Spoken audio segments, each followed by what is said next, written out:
Saul replied, "You're not able to go out against this Philistine and fight him. You are only a boy, and he has been a fighting man from his youth." But David said to Saul, "Your servant has been keeping his father's sheep. When a lion or a bear came and carried off a sheep from the flock, I went after it, struck it, and rescued the sheep from its mouth. When it turned on me, I seized it by its hair, struck it, and killed it. Your servant has killed both the lion and the bear. This uncircumcised Philistine will be like one of them, because he has defied the armies of the living God. The Lord who delivered me from the paw of the lion and the paw of the bear will deliver me from the hand of this Philistine."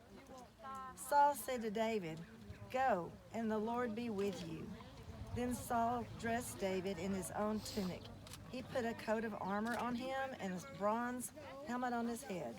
David fastened on his sword over the tunic and tried walking around because he was not used to them. "I cannot go in these," he said to Saul, "because I am not used to them." So he took them off.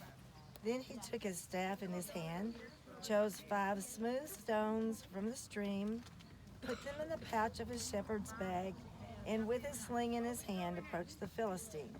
Meanwhile, the Philistine with his shield bearer in front of him kept coming closer to David.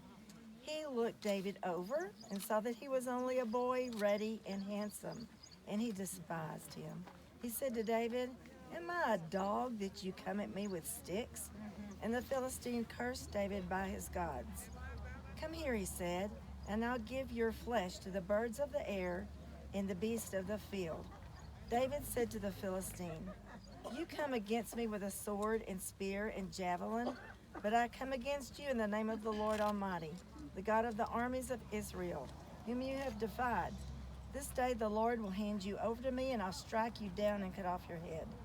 Today I will give the carcass of the Philistine army to the birds of the air and the beasts of the earth, and the whole world will know that there is a God in Israel.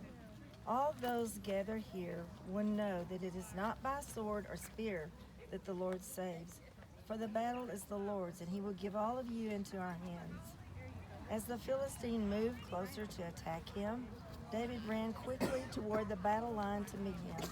Reaching into his bag and taking out a stone, he slung it and struck the Philistine on the forehead. The stone sank into his forehead, and he fell face down on the ground. So David triumphed over the Philistine with a sling and a stone. Without a sword in his hand, he struck down the Philistine and killed him. David ran and stood over him. He took hold of the Philistine's sword and drew it from the scabbard. After he killed him, he cut off his head with the sword. Thanks be to God for the people of God. Thanks be to God.